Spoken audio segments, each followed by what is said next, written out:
and thank you for tuning in. I'm Stacy Brown, the Manager of Security Solutions at CPPS.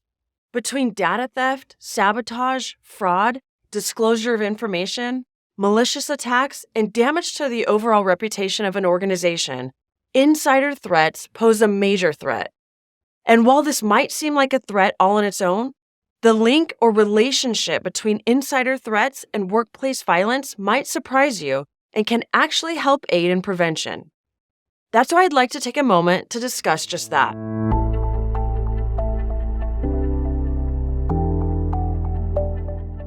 Basically, anyone who has access to your organization and the motivation to exploit that access for malicious reasons could be an insider threat. Workplace violence could also have the same devastating effects on your organization. For example, workplace violence is anyone that threatens the safety and security of your workforce. Even though the difference between the two is that one directly targets property or information and the other targets personnel, they both leave lasting and harmful impacts on the organization that can be a challenge to recover from. So that's the bad news. The good news is that once you understand the relationship between the two, you can detect and prevent this type of devastation to your organization before these acts are actually carried out. So let's begin by understanding the relationship between the two.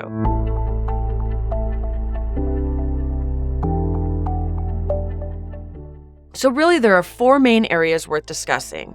The first is overlapping motivations. Those that wish harm to an organization could also wish harm upon the employees, managers, or executives.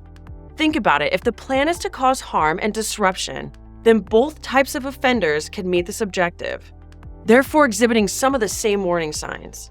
So for example, let's look at boundary probing. Let's say you have someone who is testing the limits with access. That could be access to restricted areas for the purpose of sabotage or information gathering, or for the purpose of testing security to see the ease of access for carrying out a violent attack. 2. Insider as a precursor. If an employee was planning to steal data and they were found out, this confrontation or discovery could lead the person down a pathway to workplace violence. 3. Workplace violence as retaliation.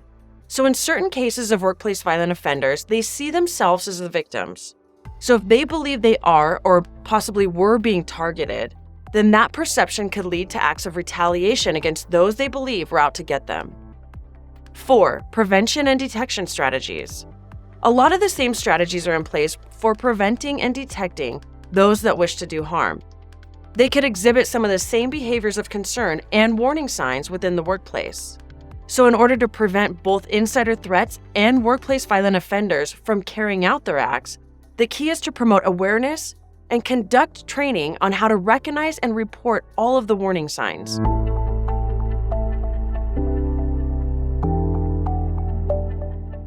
So now that we understand the relationship between the two, what can we as an organization do to get ahead of these issues?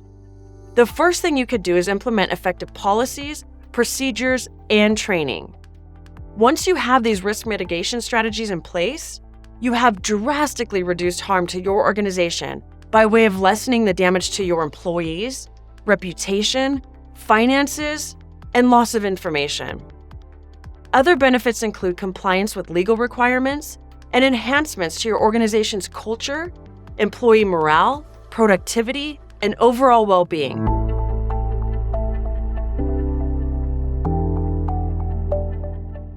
Other strategies that an organization can implement to create a safe and secure workplace is to first implement access controls and monitor restricted access to sensitive information, systems, and physical areas. Secondly, they can foster a culture of trust and communication by encouraging open lines of communication between both the employees and the managers.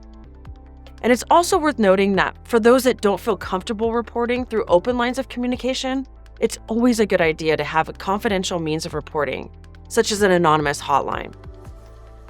And then 3, conduct thorough background checks to verify an employee's qualifications, employment history, and integrity. And then 4, provide regular training and awareness programs on both insider threats and workplace violence. 5. Develop a multidisciplinary threat management team to properly assess both types of threats. 6. Develop incident response plans. 7. Continuously monitor and update policies and procedures. And then lastly, number 8, engage in external expertise to aid in conducting risk assessments and prevention strategies.